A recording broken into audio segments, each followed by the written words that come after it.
Me ha tocado, o el tema que me convoca hoy aquí, está titulado Actuaciones urgentes en violencia familiar. Cuando preparaba esta ponencia pensaba, ¿cómo hablar en unos minutos sobre un tema tan complejo que reviste o que presenta tantas aristas y que además lamentablemente cada vez empeora más con el paso del tiempo? Entonces decidí que ciertos puntos no iba a poder alcanzar a abordarlos y decidí concentrarme en uno. Es decir, podría yo aquí hablar del sistema o el diseño procedimental del procedimiento de violencia familiar. Podría hacer referencia a la división de roles que la ley le otorga tanto a las partes como al juzgado o tribunal. Podría hacer aquí una diferencia entre medidas cautelares o medidas autosatisfactivas. También podría referirme a los tipos de violencia, como la emocional, psicológica, física, o a los modos de ejercerla, es decir, doméstica, laboral, etc. Me ayuda el hecho de ser el último del panel porque varios de los conceptos a los que hago mención ahora han sido ya abordados o serán abordados en paneles siguientes. Con lo cual, haciendo un análisis y una crítica desde la teoría general unitaria y garante del proceso judicial, he decidido hacer una relación entre el tema con el proceso penal. Es decir, las medidas cautelares o precautorias que se pueden adoptar en el marco de un procedimiento de violencia familiar, relacionarlas con un procedimiento penal, a los fines de cumplir así con el panel que me toca integrar. De esta manera, ustedes sabrán, el juez de violencia familiar tiene la posibilidad de dictar diferentes medidas. Por ejemplo, la restricción o la prohibición de acercamiento entre la supuesta víctima y el supuesto agresor, la prohibición de comunicación entre las partes, la posibilidad de realizar o solicitar que se realice un diagnóstico con valoración o situación del riesgo. También puede incautar armas, puede excluir del domicilio al supuesto agresor. Bueno, en definitiva, todas las medidas que de manera enunciativa el artículo 21 de la ley 9283 de nuestra provincia establece. Pero ¿cómo podemos vincular estas medidas con el proceso penal? Bueno, entonces el planteo, la pregunta y la propuesta en definitiva es, ¿qué ocurre cuando estas medidas preventivas, cautelares, temporales, provisorias que ordena un juez de violencia familiar no se cumplen?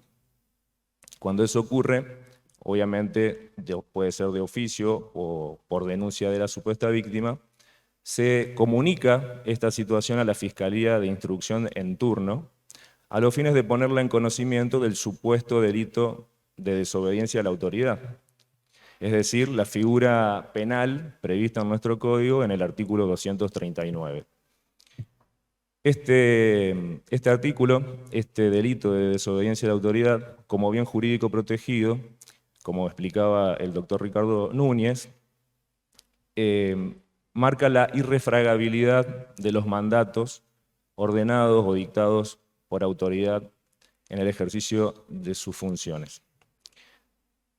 Pero se presenta aquí una particularidad en el marco de la violencia familiar. ¿Cuál es? Que se excede el interés individual o que puede llegar a tener el Estado en el que se respeten estos mandatos o estas órdenes por un interés supraindividual. ¿Cuál es? El de la víctima. Esta víctima que está amparada por normativa o complejo normativo de jerarquía supralegal constitucional, como bien han hecho referencia quienes me precedieron en el uso de la palabra, la CEDAW, las reglas de Brasilia, la Convención también de los Niños, toda la que se marca en el artículo 75, inciso 22 de nuestra Constitución y por lo tanto tienen igual jerarquía a ella. Siguiendo esta línea de razonamiento y teniendo en cuenta entonces que al estar comprometido un interés supraindividual, también está comprometido el orden público, es decir, hay una trascendencia social, un interés social en la temática, Humildemente considero que la escala penal prevista en este artículo 239 es exigua, es decir, muy baja. Recordarán ustedes que la pena que se establece en el Código Penal para el delito de desobediencia a la autoridad va de 15 días a 1 año. Yo considero humildemente, que en este marco de la violencia familiar esa pena debe ser agravada. ¿Qué es lo que se busca? Esto lo podemos debatir, obviamente, el espacio es para un debate procesal. ¿Qué se busca conseguir con este agravamiento de la pena?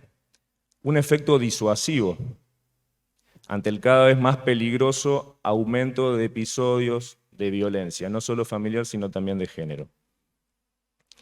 Es decir, creo que sería dar un paso hacia adelante en la lucha para la disminución primero y la erradicación luego de este flagelo social que nos toca padecer de la violencia en todas sus formas. Como les decía, este análisis hecho a la luz del bloque de constitucionalidad tampoco tiene que desconocer que el Estado ha asumido diferentes compromisos en sus diferentes funciones, obviamente ejecutivo, legislativo y judicial, para erradicar este flagelo de la violencia. Y teniendo en cuenta todo eso, y teniendo también presentes todas las instrucciones de Fiscalía General a los fines de ordenar el trámite, la investigación, la prevención del delito en el contexto de violencia, se cree que corresponde sancionar estos hechos de violencia con perspectiva, no solo de género, sino también de infancias, es decir, una perspectiva integral de este fenómeno tan complejo para evitar que estos queden impunes. Esta reforma que propongo debe ser acompañada, considero, de un cambio de mentalidad. Un cambio de mentalidad de los operadores judiciales. Porque la normativa enmarca expresamente que todo hecho cometido en el contexto de violencia familiar debe ser investigado, perseguido y de corresponder sancionado de manera prioritaria, de manera urgente.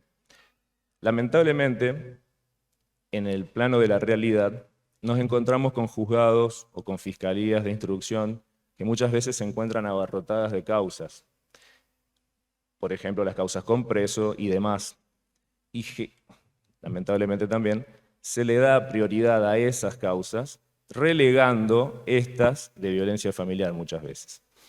Entonces, esta propuesta debe ser, creo, acompañada de un presupuesto acorde, es decir, dotar a estos organismos judiciales y jurisdiccionales del personal suficiente, capacitado, y así considero que se puede empezar a disminuir con este flagelo del delito de violencia familiar.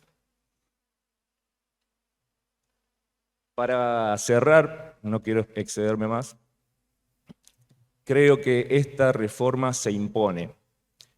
Lo podemos debatir en estos minutos que restan, pero se impone de manera urgente, es decir, de manera urgente como todo lo que ocurre en el contexto de la violencia familiar. Muchas gracias.